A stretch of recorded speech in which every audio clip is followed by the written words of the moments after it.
Les amis, chers publics, chers auditeurs, chers camarades, bienvenue sur votre chaîne préférée, Jean Sobayo et la DS. J'ai l'immense plaisir de vous retrouver aujourd'hui pour cette émission que vous adorez, Investir au pays pour les nuls. Et aujourd'hui, on va aborder un thème très simple, le prêt d'argent au pays avec les 5 choses à savoir, les 5 clés essentielles avant de prêter de l'argent. Et d'ailleurs, on va répondre à la question, est-ce que c'est une bonne chose de prêter de l'argent au pays ou de prêter de l'argent tout court? À tout de suite les amis.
Alors évidemment, vous l'aurez bien compris, cette semaine était riche, on va dire, en contenu, puisque on en reparlera dans la semaine. Hein. On a vu effectivement à nouveau le comportement gourouesque des mêmes influenceurs.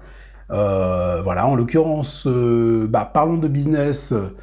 Cette fameuse alliance avec, on va dire, le vendeur de ses rêves, le vendeur de rêves, pardon, j'ai dit le vendeur de ses rêves, mais c'est le vendeur de rêves, je crois que c'est Star Academy 237, Claudel Noubissier.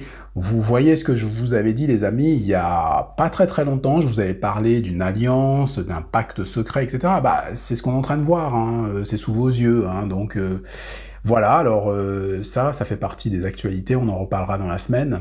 Et puis vous avez évidemment notre vedette, hein, la vedette de cette émission, c'est-à-dire Philippe Simo, hein, voilà, qui nous inspire tous les jours. Et c'était évident hein, qu'il allait nous ressortir l'histoire du vol, et voilà, ça n'a pas manqué. Hein. On en reparlera dans la semaine, effectivement, avec cette affaire de Nassir et de vol. Pour l'instant, on va se consacrer, effectivement, à, dans l'investir au pays pour les nuls, aux différentes clés qui permettent de ne pas se tromper lorsque l'on prête de l'argent. À la limite, je suis même en train de me demander, est-ce que le simple fait de prêter de l'argent, ça n'ouvre pas énormément de risques lorsqu'on fait ce geste.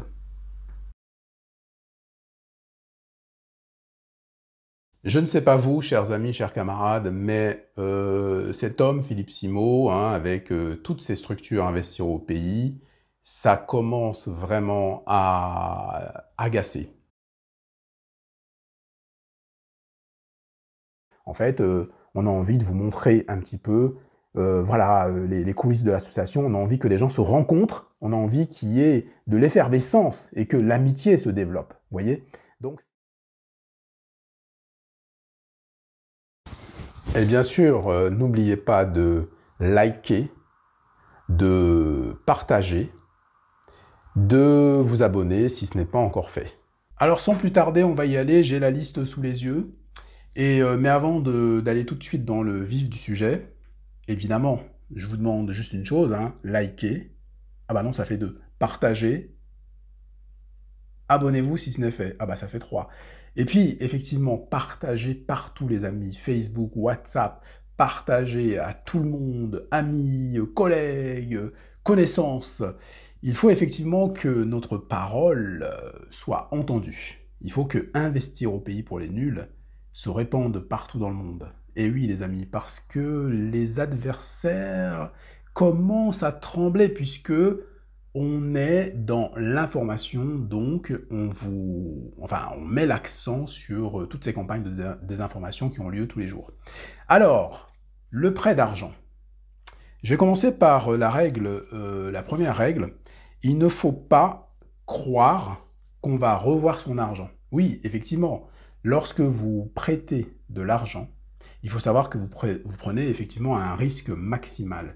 Lorsque vous prêtez de l'argent à des personnes qui sont au pays, on va le voir tout à l'heure avec le théâtre opérationnel, eh bien, les risques sont beaucoup plus accrus. On sait pourquoi, il y a énormément de raisons qui l'expliquent. Donc, lorsque vous prêtez votre argent, il ne faut vraiment pas vous attendre à le récupérer. C'est bizarre ce que je vous dis là. Malheureusement, c'est une réalité que nous avons constatée. Lorsque vous prêtez de l'argent, il y a beaucoup de chances pour que vous ne revoyez plus cet argent-là. Alors le prêt au pays, j'en parle même pas, parce que lié au théâtre opérationnel, effectivement. Alors, la première chose, c'est vraiment une première clé. Il ne faut pas s'attendre à revoir son argent facilement. Donc on va rester un petit peu positif. Il ne faut pas s'attendre à revoir son argent facilement. Comment on va faire à ce moment-là pour essayer, je dis bien essayer, de limiter les risques? Eh bien, on va tout de suite se diriger vers la deuxième clé. La deuxième clé, c'est que, les amis, il ne faut pas confondre business et solidarité. En effet, les personnes confondent les deux notions. On confond le business et on confond la solidarité. Est-ce que les deux sont possibles? Certainement. Mais dans le cas d'espèce qui nous intéresse, dans ce cas de prêt d'argent au pays, le business, c'est le business, la solidarité, c'est la solidarité. C'est-à-dire que si vous voulez aider les gens, contrairement à ce qu'affirmait Philippe Simon en disant qu'il ne faut pas envoyer de l'argent au pays, bon, moi, je ne comprends pas. Premièrement, je vais vous dire, les amis, votre argent, vous en faites ce que vous voulez, d'accord? Ton argent, tu l'as gagné à la sueur de ton front, d'accord? Ça ne pousse pas sur les arbres comme ça, voilà. Donc, tu l'as gagné à la sueur de ton front, donc tu le dépenses comme tu le souhaites. Maintenant, on peut dépenser cet argent de manière efficace. Il y a quelques réalités dont on n'est pas au courant. Et c'est vrai que c'est intéressant d'en discuter et puis de voir toutes les perspectives. De manière générale, lorsque l'on prête son argent, on fait tous la même erreur. Tout le monde fait la même erreur. Quelle est cette erreur-là? Donc là, on en est à la troisième clé. La troisième clé, lorsqu'on prête de l'argent, il faut absolument prendre des garanties. Écoutez, c'est pas compliqué, hein. Vous regardez ce qu'il y a autour de vous. Vous regardez par exemple la banque.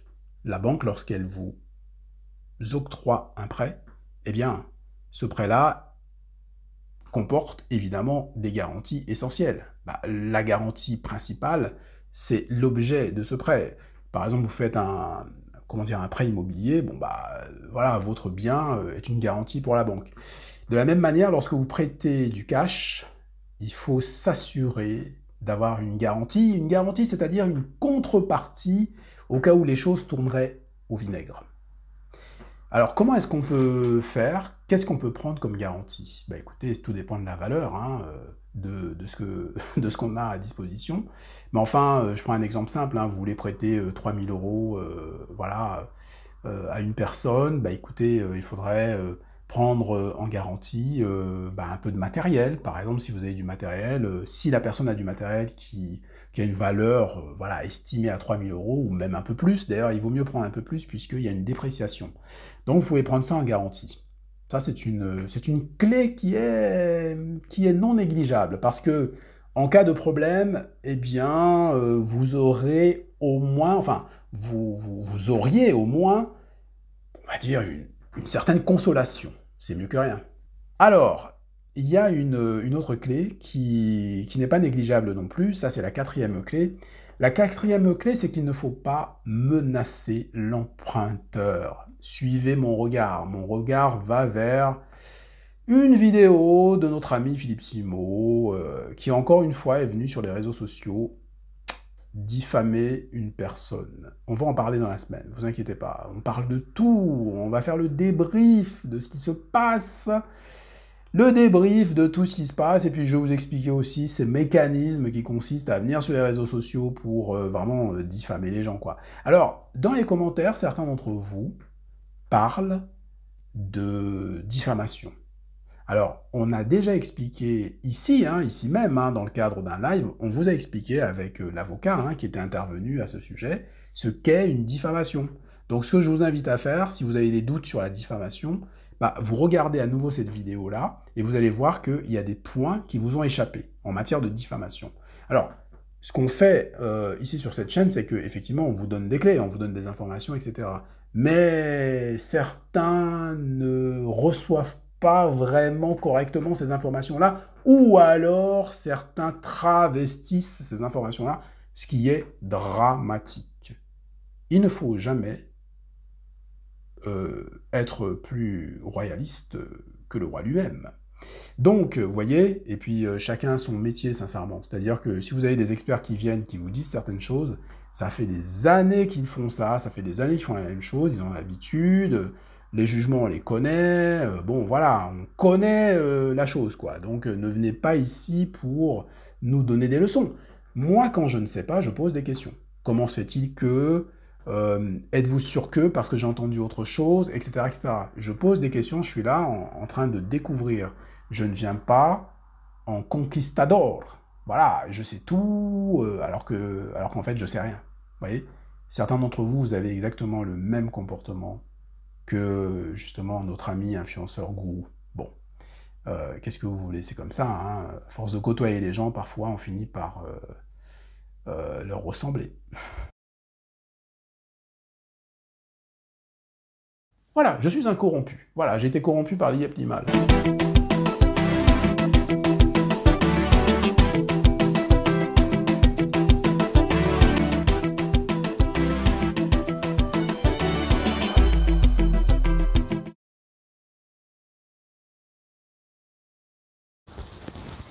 Et bien sûr, n'oubliez pas de liker, de partager, de vous abonner si ce n'est pas encore fait. Alors bien sûr, les amis, moi je vous recommande de ne jamais menacer l'emprunteur, parce qu'en réalité, lorsque vous venez menacer l'emprunteur, ou lorsque vous venez le diffamer sur les réseaux sociaux, n'importe comment, eh bien, écoutez, quelque part, vous pouvez peut-être dire adieu à votre argent, et ça veut dire que de toute façon, vous allez rentrer dans le conflictuel. La menace, elle ne sert pas à grand-chose. En fait, la menace, la vraie menace, c'est-à-dire que, attention, si tu me rends pas mon argent, tu vas voir ce qui va t'arriver. Franchement, c'est pas très bon parce que vous risquez de tomber dans l'inverse. C'est-à-dire qu'en gros, la personne qui vous doit de l'argent risque maintenant, probablement même, de porter plainte contre vous pour menace, en fin de compte. Donc, il y a un renversement de la chose. C'est bête. C'est-à-dire qu'au départ, c'est vous la victime. Et bien, à l'arrivée, vous devenez le coupable. Bon, c'est pas intéressant. C'est vraiment pas intéressant. Donc, évitez de menacer. Ça sert à rien. Donc, ce qu'on fait, c'est qu'effectivement, bon, d'une manière très, comment on peut dire ça, très formelle, il y a l'envoi, effectivement, d'une mise en demeure, lettre recommandée avec accusé de réception. Vous devez, effectivement, dans cette lettre recommandée avec accusé de réception, bien détailler surtout le montant. Il faut que le montant de la dette apparaisse clairement. Il faut en général laisser évidemment un délai à votre adversaire pour que celui-ci puisse évidemment, dans la perspective de règlement, puisse avoir le temps de réagir en fait. Donc on laisse un délai. Il y a des gens qui sont très rapides, 8 jours, etc., etc. Moi je conseille 2 semaines.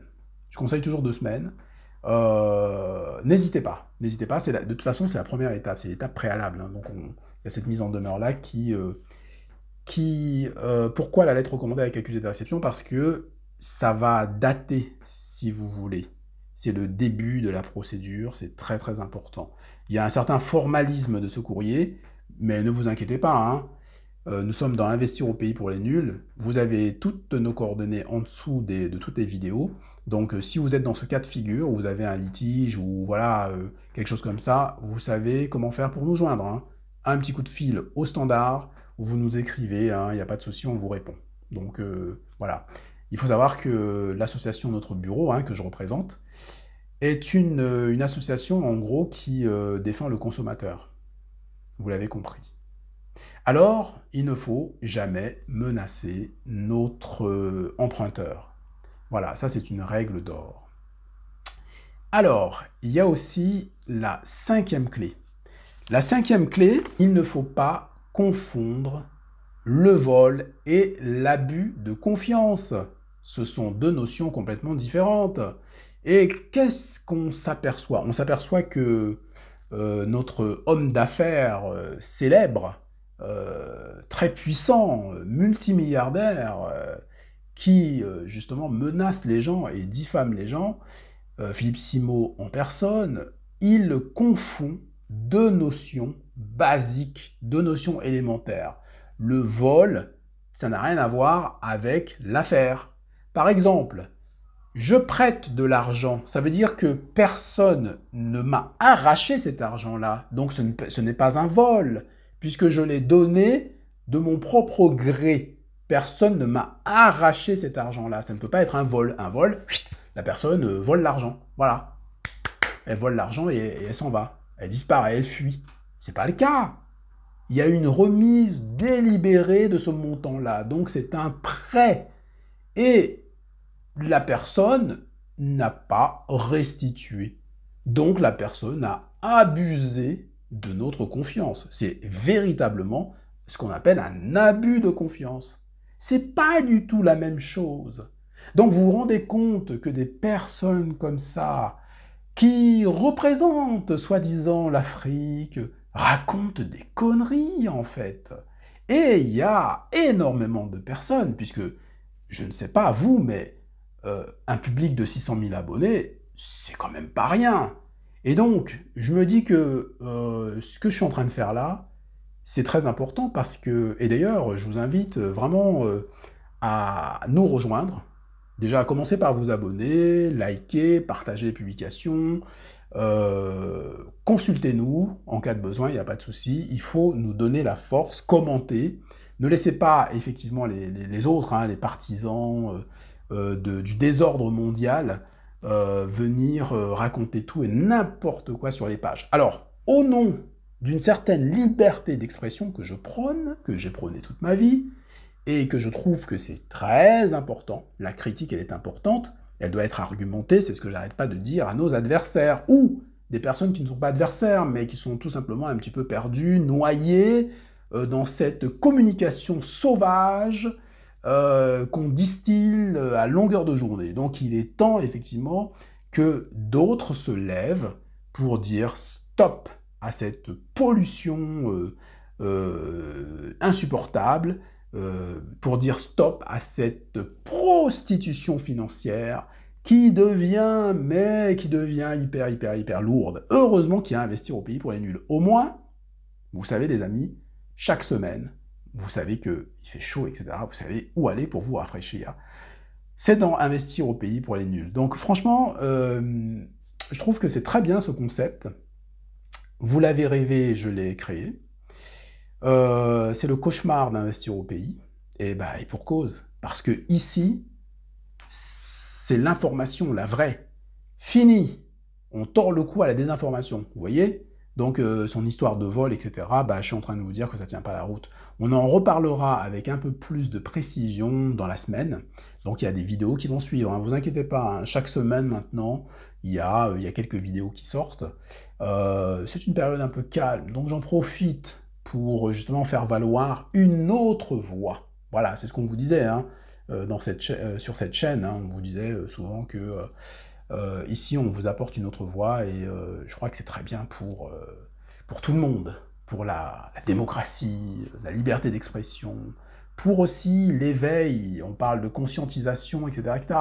Il faut que tout le monde puisse avoir plusieurs sons de cloche pour pouvoir se faire une idée précise de la chose. Donc, les amis, merci à tous d'avoir suivi cette émission. N'hésitez pas, hein, n'oubliez pas de liker, c'est très important. Il faut nous donner la force, liker, commenter, partager. Moi, j'ai hâte, en tout cas, de savoir ce que vous en pensez, ce que vous avez pensé de cette analyse, de ce débrief. Et puis, dites-nous hein, si vraiment ça vous plaît, Investir au pays pour les nuls. Si vous avez des suggestions, elles sont les bienvenues. Si vous voulez vraiment que je parle de quelque chose, etc., etc. Ça arrivera, c'est de manière progressive, mais si vous avez envie d'aborder un sujet sur lequel vous posez un certain nombre de questions et que vous avez envie d'avoir mon avis, Vous voulez mon avis, vous voulez que je débriefe sur ça, il n'y a vraiment pas de souci. On est en famille ici. Nous, on est en famille, nous. On mange pas le gâteau tout seul, on a envie de partager à tout le monde. Bah oui, c'est ça l'âme africaine, les amis, c'est le partage, il faut jamais l'oublier. Voilà. On peut être riche, hein, c'est pas un problème, hein, c'est... Attention, hein, le partage, c'est pas, voilà, c'est pas le communisme, hein. On peut partager parce qu'il y a cet élan naturel de générosité, ça n'empêche pas les gens d'être riches, d'avoir beaucoup d'argent, etc. Mais avoir beaucoup d'argent, à quoi ça sert si on le garde pour soi tout seul? À quoi ça sert? Voilà, la richesse, c'est lorsque on peut en faire profiter les autres, vous voyez. En tout cas, moi, c'est ma vision du monde. Donc après, je sais pas si vous pensez comme moi, on peut toujours en débattre. Bon, les amis, je vous souhaite donc de passer une excellente semaine, que nos ancêtres veillent sur vous, et je vous dis à très bientôt sur cette chaîne préférée, Jean Sobayo et la déesse. À très vite. Et puis, samedi. N'oubliez pas samedi, vous êtes toujours aussi nombreux samedi. Ce live de samedi va être encore un live d'anthologie.